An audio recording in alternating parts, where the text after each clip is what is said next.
എല്ലാവരും മൂഷിക സ്ത്രീ വീണ്ടും മൂഷിക സ്ത്രീ ആയിട്ടുള്ള കഥ എല്ലാവരും കേട്ട് കാണും അല്ലേ? അതുപോലെ തന്നെയാണ് വിനുമോൾ അങ്ങനെ അനുമോളായി അല്ലേ? വിനുവിൻ്റെ ഒരു പോസ്റ്റ് ഞാൻ അവിടെ കാണിച്ചു തരാം. വിനു ഇൻസ്റ്റാഗ്രാമിലൂടെ ഷെയർ ചെയ്തിട്ടുള്ള പോസ്റ്റ്. അതായത് അനുമോൾക്ക് എല്ലാ ഭാവുകങ്ങളും, ഭാവിയിലുള്ള എല്ലാ ഭാവുകളും ഞാൻ നേരുന്നു. അനുമോൾക്ക് എല്ലാ വിജയത്തിനുള്ള എല്ലാ പിന്തുണയും ഞാൻ നൽകുന്നതാണ്. പക്ഷേ ഞാൻ ചില ആൾക്കാരുടെ ഉപദേശപ്രകാരം കുറച്ച് അകലം പാലിക്കുന്നു. ഞാൻ വിട്ടു നിൽക്കുകയാണ്, ബാക്കിയുള്ള എല്ലാ കാര്യങ്ങളിൽ നിന്നും വിട്ടു നിൽക്കുകയാണെന്ന് പറഞ്ഞ് വിനു ഒരു പോസ്റ്റ് ഇട്ടിരുന്നു. ഇതേ അനുഭവം വേറൊരാൾക്കും ഉണ്ടായിട്ടുണ്ട് ബിഗ് ബോസിന് മുമ്പ്. കാരണം അനുമോള് ഫസ്റ്റ് ബിഗ് ബോസിൽ വെച്ചുകൊണ്ടിരുന്നപ്പോൾ അനുമോളുടെ ഏറ്റവും വലിയ കൂട്ടായിരുന്നു പ്ലാച്ചി, ആ ബൊമ്മ. ആ വെളിയിറങ്ങിയിട്ട് ആ ബൊമ്മയെ നമ്മൾ കണ്ടിട്ടില്ല.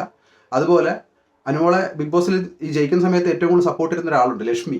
ലക്ഷ്മി ഭയങ്കര കരഞ്ഞ് മെഴുകുകയൊക്കെ ചെയ്തായിരുന്നു മറ്റേ അവിടെ സ്റ്റേജിൽ ഇരുന്നിട്ട്. ലക്ഷ്മി ഭയങ്കര സപ്പോർട്ടായിരുന്നു. വെളിയിറങ്ങി കഴിഞ്ഞപ്പോഴും ലക്ഷ്മി പറയുന്നുണ്ടായിരുന്നു 2 ദിവസത്തേക്ക് ഏറ്റവും വലിയ ഡിസർവിങ് ആയിട്ടുള്ള ആളുടെ കയ്യിൽ തന്നെ കപ്പെത്തിയെന്ന്. 2 ആഴ്ച കഴിഞ്ഞപ്പോഴേക്കും അനീഷിന് മറ്റേ റോയ് 10 ലക്ഷം രൂപ കൊടുക്കുന്നു. അവിടെയും ചെന്ന് ലക്ഷ്മി തൻ്റെ എന്താ പറയുന്ന ഒരു സാന്നിധ്യം അറിയിക്കുന്നു.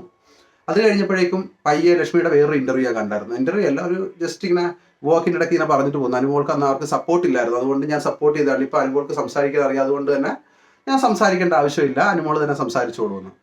അപ്പോൾ അതേ കാര്യം തന്നെയാണ് ഇപ്പോൾ ബിനുവിന് സംഭവിച്ചുകൊണ്ടിരിക്കുന്നത്. അതായത് ബിനുവിന് PR ആണ്, ജിൻഡോയുടെ PR ആയിട്ട് വർക്ക് ചെയ്ത ആളാണ്. കണക്ക് പറഞ്ഞ് കാശ് മേടിച്ചിരുന്നെങ്കിൽ എനിക്കൊന്നും ആ കാശ് പോലും കിട്ടിക്കാണെന്ന് എനിക്ക് തോന്നുന്നില്ല.